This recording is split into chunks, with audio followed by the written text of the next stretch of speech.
शिवसेना उभाटाच्या उपशाखा प्रमुखांचा मेळावा होतोय. मतचोरी संदर्भात आदित्य ठाकरे तिकडे काही पॉवर पॉईंट प्रेझेंटेशन करणार, जसं राहुल गांधींनी दिल्लीत पॉवर पॉईंट प्रेझेंटेशन केलं तसंच एक सादरीकरण या मेळाव्यात केलं जाणार. आम्हाला असं वाटतं की हे प्रेझेंटेशन मतचोरी संदर्भात, मतदार यादी संदर्भात जे दिल्लीत राहुल गांधी यांनी केलं होतं ते मुंबईमध्ये आदित्य ठाकरे आणि त्यांची टीम करेल. खूप महत्वाच्या गोष्टी त्याच्यामध्ये संशोधन करून आणलेले. हे प्रेझेंटेशन महाराष्ट्राच्या आणि देशाच्या निवडणूक आयोगानं काळजीपूर्वक पाहावं. राज्याचे मुख्यमंत्री देवेंद्र फडणवीस आणि त्यांच्या कॅबिनेटनं मोठ्या पडद्यावर पाहावं. आम्ही व्यवस्था करू आणि महाराष्ट्रामध्ये कशा प्रकारे मतचोरी, व्होट चोरी, याद्यांतील घोटाळा झाला आणि त्या निवडणुका जिंकण्यात आल्या याचं प्रात्यक्षिक त्यांनी अनुभव, म्हणजे राज्यातली लोकशाही कशी खतम केली ह्या लोकांनी, ह्याच लोकांनी जे बसलेत सत्तेवर ते, त्याची कदाचित त्यांना खात्री पटेल की होय आपण लोकशाहीची हत्या केलेली आहे, आपण निवडणुका हायजॅक केलेल्या आहेत. आपण मतदार पुरावे मागतात ना, पुरावे 27 तारखेला पुरावे प्रत्यक्ष तुम्ही पहा. डुप्लिकेट मतदार, स्थलांतरित मतदार, एका एका घरात 100 मतदार, बिनबापाचे. हे काय प्रकार आहे याचं प्रात्यक्षिक स्वतः सरकारनं पाहावं, अनुभवावं, निवडणूक आयोगानं पाहावं, दिल्लीच्या निवडणूक आयोगानं पाहावं आणि देशानं पाहावं. मोर्चा तुम्ही काढताय, त्याआधी काँग्रेस सुद्धा उद्या पत्रकार परिषद याच मुद्द्यावर घेत आहे, मनसेचा मेळावा सुद्धा याच मुद्द्यावर झाला आणि आपला निर्धार मेळावा पण याच मुद्द्यावर होणार आहे. हाच मुद्दा महत्वाचा आहे. निवडणुकीसाठी हाच मुद्दा महाविकास आघाडी आणि मनसेचा असणार, ही स्ट्रॅटेजी तयार केली जाते. बघा, मनसे महाविकास आघाडी या विषयावर वेगळे नाहीये. या विषयावर सर्वपक्षीय लोक काम करत आहेत, सर्वपक्षीय बैठका होत आहेत, सर्वपक्षीय शिष्टमंडळ निवडणूक आयोगाला भेटत आहे आणि सर्वपक्षीय मोर्चा या विषयावर निघतो. प्रत्येक जण आपापली भूमिका मांडताना दिसतोय तुम्हाला. राज ठाकरे यांनी एक मेळावा घेतला त्यांच्या यादी प्रमुखांचा, त्यात सुद्धा त्यांनी याच विषयावरती जोर दिला. राहुल गांधी हे सातत्यानं या विषयावरच बोलत आहेत. किंबहुना या विषयाला सुरुवातच राहुल गांधी यांनी केली आहे, मान्य केलं पाहिजे. तेजस्वी यादव बिहारमध्ये याच विषयावरती वोट अधिकार यात्रा राहुल गांधींबरोबर त्यांनी काढली आणि वातावरण त्यांनी एक माहोल बनवला. पश्चिम बंगालमध्ये तृणमूल काँग्रेस याच विषयावर निवडणूक आयोगाशी चर्चा करते आहे. संपूर्ण देशामध्ये मतदार यादीतला घोटाळा हा एक अत्यंत गंभीर विषय आहे. जर मतदार यादी शुद्ध आणि पवित्र नसेल तर निवडणूक कशी काय पारदर्शक होऊ शकते. त्याच्यामुळे 1 नोव्हेंबरचा जो मोर्चा आहे तो सर्वपक्षीय मोर्चा आणि त्या मोर्चाची तयारी, काल दिवाळी संपलेली आहे. दिवाळीच्या हँगओव्हरमधून लोक बाहेर पडतील आज आणि आजपासून त्या मोर्चाच्या तयारीला आम्ही सगळे लागू. काल माननीय उद्धव ठाकरे आणि माननीय राज ठाकरे यांच्यामध्ये त्या मोर्चाच्या तयारी संदर्भात सविस्तर चर्चा झाली.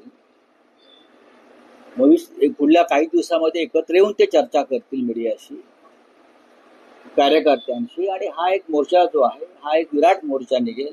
निवडणूक आयोगाला दणका देणं गरजेचं आहे का निवडणूक आयोग ही भारतीय जनता पक्षाची एक शाखा म्हणून काम करते केंद्रात आणि राज्यात. असं आहे की कर्नाटकमध्ये पर व्होट डिलीट 80 रुपये, फार स्वस्तात सौदा करतात. 80 रुपयामध्ये 1 व्होट डिलीट केलं जातं. अशा पद्धतीनं हजारो मतं कर्नाटकातील मतदार यादीतून वगळण्यात आली.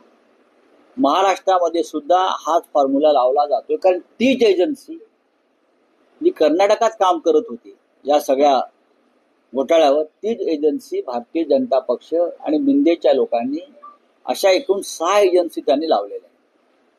त्यांना हवी असलेली नावं मतदार यादीत टाकायची आणि जिथे आम्हाला मतदान होऊ शकेल त्या भागातली मतं गाळायची.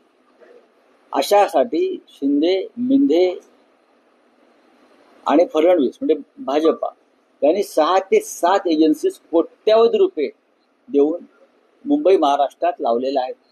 म्हणून तर ते सांगतायत ना की आमचाच महापौर होईल. आणि त्यांचे ब्रँड अँबॅसेडर कोठारे. रावसाहेब, आणखी एक म्हणजे स्थानिक स्वराज्य संस्थांच्या निवडणुका जवळ येत आहेत. मतचोरी हा तुमच्या मुद्द्यावर अजेंड्यावर मुद्दा दिसतो आहे.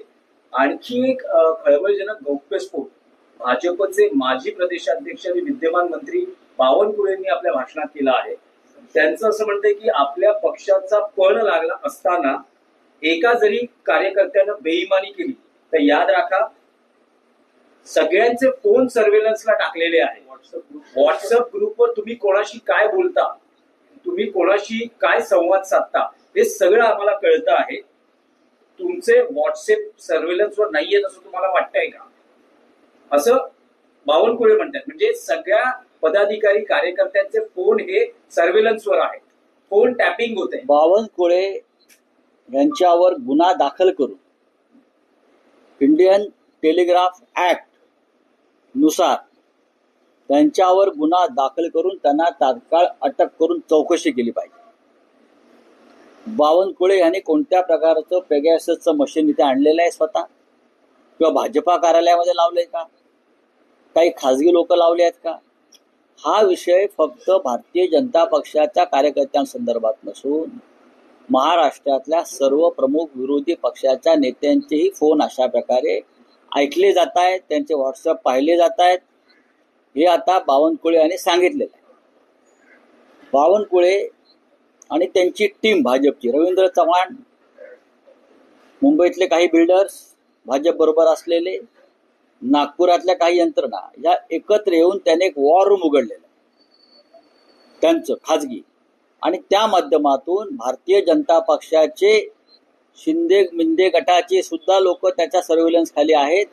आणि शिवसेना, माननीय उद्धव बाळासाहेब ठाकरे, शरद पवारांचे लोक, काँग्रेसचे लोक, हे सगळ्यांवरती व्हिजिलन्स आहे. हे अत्यंत बेकायदेशीर कृत्य आहे, घटनाबाह्य कृत्य आहे. आमच्या खाजगी जीवनात हा घुसण्याचा प्रकार आहे. चंद्रशेखर बावनकुळे यांनी हे आज स्पष्ट केलेलं आहे की होय आम्ही फोन टॅप करतोय. याआधी आमचं सरकार येत असताना 2019 साली हे प्रकार उघड झाले, सरकारने गुन्हे दाखल केले, त्याचे सूत्रधार देवेंद्र फडणवीस आणि राज्याच्या तेव्हाच्या पोलीस महासंचालक होत्या, गुन्हे दाखल झाले. हा अटकेचा आणि कठोर शिक्षा देण्याचा हा गुन्हा आहे. म्हणून तर त्यांना सारखी भीती वाटत होती, मला पकडलं जाईल, मला पकडलं जाईल. ते जे बोलतात ना की मला अटक केली जाईल, मला अटक केली जाईल. आता हा जर गुन्हा गंभीर आहे असं जर देवेंद्र फडणवीस गृहमंत्र्यांना वाटत असेल तर त्यांनी चंद्रशेखर बावनकुळेंना तात्काळ बरखास्त करून गुन्हा दाखल करून त्यांना अटक केली पाहिजे. विरोधी पक्षाचे, स्वतःच्या कार्यकर्त्यांचे, सहकारी पक्षांच्या लोकांचे फोन टॅप करणं अशा प्रकारे हा कायदेशीर गुन्हा आहे. आणि त्यासाठी कायद्यामध्ये कठोर तरतूद आमच्या घटनेनं केलेली आहे. बोला. 2019ला जेव्हा हे फोन टॅपिंगचं प्रकरण उघडकीस आम्ही कुलाबा पोलीस स्टेशनला त्याच्यावर गुन्हे दाखल केले होते, त्यांचे स्टेटमेंट सुद्धा घेण्यात आले. पण दुर्दैवानं सरकार गेल्यामुळे या सगळ्या गुन्हेगारांना क्लीन चिट देऊन प्रमोशन देण्यात आलं. आता स्वतः राज्याचे माजी प्रदेशाध्यक्ष, राज्याचे महसूल मंत्री सांगतायत आजही आम्ही फोन टॅप करतो. याचा अर्थ ते तेव्हाही फोन टॅप करत, आमचे फोन ऐकले जात होते. मुंबईमध्ये, नागपूरमध्ये आणि पुण्यामध्ये 3 ठिकाणी हे फोन टॅप करण्याचे मशीन्स त्याने लावलेले आहेत. मी तुम्हाला सांगतो, त्याला ते वॉर रूम असं म्हणतात. हे कसलं वॉर रूम? हा व्हिजिलन्स ऑफिस आहे त्यांचं, भाजपचं खाजगी व्हिजिलन्स ऑफिस आहे. आणि तिथे पेगॅसस पेक्षा पुढल्या मशीन्स तिथे आलेल्या आहेत. पण रावसाहेब, तुम्हाला काय वाटतं की महाराष्ट्रात कोण कोण रडारवर आहे या फोन टॅपिंग मध्ये? पत्रकार सुद्धा आहेत, पत्रकार आहेत ज्यांच्यावर जे फडणवीस गटाचे लोक नाही आहेत ते आहेत. मिंध्यांचे बहुतेक लोक आहेत. स्वतः अजित पवार आहेत माझ्या माहितीप्रमाणे. शरद पवार असेल, मी असेल, उद्धवजी असतील, राज ठाकरे असतील, काँग्रेसचे नेते असतील, सगळ्यांवरती हे विजिलन्स चालू आहे. या महाराष्ट्रामध्ये कोणत्या प्रकारची सेन्सॉरशिप लावलेली नाही. बरे मी सांगत नाही, आता आम्ही तर बोलतोच आहोत. स्वतः राज्याचे महसूल मंत्री जर हे सांगत असतील तर देशाच्या गृहमंत्र्यांनी राष्ट्रीय सुरक्षा कायद्याखाली सुद्धा त्यांच्यावर कारवाई केली पाहिजे. हे अशा प्रकारची माहिती बाहेर कुठे देतायत का मिस्टर बावनकुळे? हा किती गंभीर गुन्हा आहे. काय सांगावं, हे अमित शहाचे पण फोन टॅप करत असतील, कारण अमित शहा फडणवीसांच्या विरुद्ध आहेत. त्यांचा काय भरोसा नाही.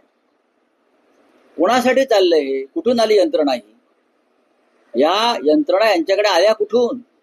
जर अशा प्रकारची यंत्रणा वापरली जात असेल तर अत्यंत हे राष्ट्रद्रोही कृत्य आहे. नाही, पण राऊत साहेब, याआधी असं होतं की पोलीस किंवा गृह विभागामार्फत अशा पद्धतीच्या ऍक्टिव्हिटीज पोलीस स्तरावर हे सगळं सुरू आहे. बघा, पोलीस हे राष्ट्रीय सुरक्षेसाठी काही लोकांचे फोन नक्कीच ऐकत असतील, in the interest of nation and security. पण आता भारतीय जनता पक्षाचे लोक खाजगीरित्या अशा प्रकारची यंत्रणा उभी करून, जसे बनावट कॉल सेंटर्स, बनावट टेलिफोन एक्सचेंज, बरोबर ना, जसं गुजरातमध्ये बनावट कोर्ट निर्माण झाली, बनावट ईडीच्या ऑफिसेस निर्माण झाली, तर त्या पद्धतीनं या देशामध्ये, खास करून महाराष्ट्रामध्ये, देवेंद्र फडणवीस यांच्या काळात त्यांचे मंत्र्यांनाही जबाबदारी दिलेली दिसते आहे की आमच्या सगळ्यांचे, किंवा जे माझ्या गटात नाहीत त्यांचे, जे माझे मित्रपक्ष आहेत आणि जे माझ्या विरुद्ध कारस्थानं करतायत त्या सगळ्यांचे, निवडणूक काळात तर सर्व पत्रकारांचे फोन ऐकायचे आणि त्या संदर्भातली माहिती रोज राज्याच्या मुख्यमंत्र्यांना आणि इतरांना कळवायची. हे पडद्यामागे सुरू आहे. चंद्रशेखर बावनकुळे का जो बयान आया, जो कार्यकर्ताओं को कहा कि सबके व्हाट्सएप जो है वो सर्विलांस पे है, इस तरह का बात ऐसी है, चंद्रशेखर बावनकुळे भारतीय जनता पार्टी के अध्यक्ष है, स्टेट थे नेता है. चंद्रशेखर बावनकुळे टीम फडणवीस के महत्वपूर्ण सदस्य है. चंद्रशेखर बावनकुळे महाराष्ट्र के रेवेन्यू मिनिस्टर है, सीनियर मंत्री है. ये मंत्री खुलेआम कहता है कि जी हाँ, हम लोग आपके फोन टैप कर रहे हैं, सुन रहे हैं, रिकॉर्ड कर रहे हैं और आपकी पूरी बात हम तक आ रही है. यह अगर एक मंत्री कहता है तो गंभीर बात है. संविधान के खिलाफ, कानून के खिलाफ ये बात महाराष्ट्र में हो रही है. हम सबके फोन प्राइवेटली सुन रहे हैं, पुलिस नहीं, प्राइवेटली. भारतीय जनता पार्टी ने मुंबई, नागपुर और पुणे में 3 विजिलेंस अपने ऑफिसेस, जैसे वो वॉर रूम कहते कहकर, वहाँ उस प्रकार की मशीनरी लगाई है. पेगासस से भी ज़्यादा भारी मशीन है उनके पास है, और लगभग अब तक 200 करोड़ उसमें इन्वेस्ट हो चुके हैं. जो हमारे फोन सुन रहे हैं, ये मैं नहीं बोल रहा हूँ, चंद्रशेखर बावनकुळे बोल रहे हैं. मैं बार बार बोल रहा था, लेकिन अब उनके मुंह से बाहर निकला है. पूरे अपोजिशन, संजय राउत से लेकर शरद पवार, उद्धव ठाकरे जी, राज ठाकरे जी, उनके सभी लोग, मंत्री जो फडणवीस के ग्रुप में नहीं है, वो सभी के फोन बीजेपी में फोन टैप हो रहे हैं. एकनाथ शिंदे से लेकर उनके सभी लोगों के फोन टैप हो रहे हैं. ये चंद्रशेखर बावनकुळे बोल रहे हैं. उसने ये मान्य किया है कि हम लोग, हमारे पास पूरी यंत्रणा है, हम सबके व्हाट्सएप चेक कर रहे हैं, हम सबके मैसेज, इंटरनेट, फोन हम सुन रहे हैं. उसके ऊपर क्या कानूनन कार्रवाई होगी, तुरंत उनको मंत्रिमंडल से बर्खास्त करना चाहिए. अमित शाह जी ने, गृह मंत्री, जो इंडियन टेलीग्राफ एंड इंडियन जो एक्ट है हमारे भारत के संविधान के, हाँ, जो हमने बनाए हैं, उसके तहत ये बहुत बड़ा अपराध है. जेल में भेजना चाहिए चंद्रशेखर बावनकुळे को. और किसके किसके फोन अब तक ये लोगों ने सुने हैं. चंद्रशेखर बावनकुळे, मुझे लगता है अमित शाह के भी फोन सुनते हैं, मुझे पूरे विश्वास है. सर, 80 रुपए में वोट डिलीट कर, 80 रुपए में वोट डिलीट का एक कारनामा सामने आया है. ठेकेदारी कर्नाटक में है. एक वोट डिलीट करने का 80 रुपीज चार्ज लगाते हैं. हजारों वोट कर्नाटक में डिलीट किए. वही एजेंसी महाराष्ट्र में लाई है लोगों ने, यही काम के लिए, और ये हमारे वोट डिलीट कर रहे हैं, जो हमको वोट मिलने वाले हैं हर क्षेत्र में, हर प्रभाग में. और उनको ये बहुत बड़ी जिम्मेदारी दी है. ये हमारी डेमोक्रेसी है. कोई हमारे फोन सुन रहे हैं, कोई हमारे फोन डिलीट कर रहे हैं. राहुल सर, साहेब, इलेक्शन मराठी कमिशन ऑफ प्रश्न आहे. लोकपाल का सदस्य है, फडणवीसांच्या उनके 7 बाबतीतला. मजूरी दी जा रही है उस बारे में क्या हाँ? कहेंगे? लोकपाल के सदस्य है उनके लिए 7 ठीक है, मजूरी दी हाँ, जा क्या रही राहुल साहेब, एक मराठीतला प्रश्न आहे. वो दिवाळी अन्ना हजारे उपोषण को बैठेंगे, अनशन को बैठेंगे. सर, इलेक्शन कमीशन जो है इलेक्शन दिवाळी कमीशन निमित्त सर हिंदी में हाँ, दिवाळी निमित्त अनौपचारिक गप्पांमध्ये फडणवीसांनी पत्रकारांशी जो संवाद साधला त्यात त्यांनी असं म्हटलं की विरोधी पक्ष माझ्यावर नेहमी आरोप करत असतो की मी पक्षफोडीचं राजकारण करतो, पण दोन भाऊ एकत्र आले, स्वतः राज ठाकरेंनी त्याचं श्रेय मला दिलं, याचं मला कौतुक आहे. त्यांना आज आम्ही मिठाईचा बॉक्स पाठवू. Sir election commission Devendra Fadnavis यांना त्याचं कौतुक असेल आणि त्यांना खरोखर मनापासून आनंद झाला असेल तर आज त्यांना माझ्याकडून त्यांना आवडती मिठाई पाठवली जाईल. Sir election commission of India ने कहा है 10 राज्यों में SIR अच्छी बात है. क्या कहना चाहते हैं सर, क्योंकि मैंने हम सब लोग अभी कुछ दिनों में 2-3 दिनों में हर्षवर्धन पाटिल ने कहा है हम सब लोग इस बारे में ऑल पार्टी बैठेंगे महाराष्ट्र में और चर्चा करेंगे. कल थैंक यू. प्रधानमंत्री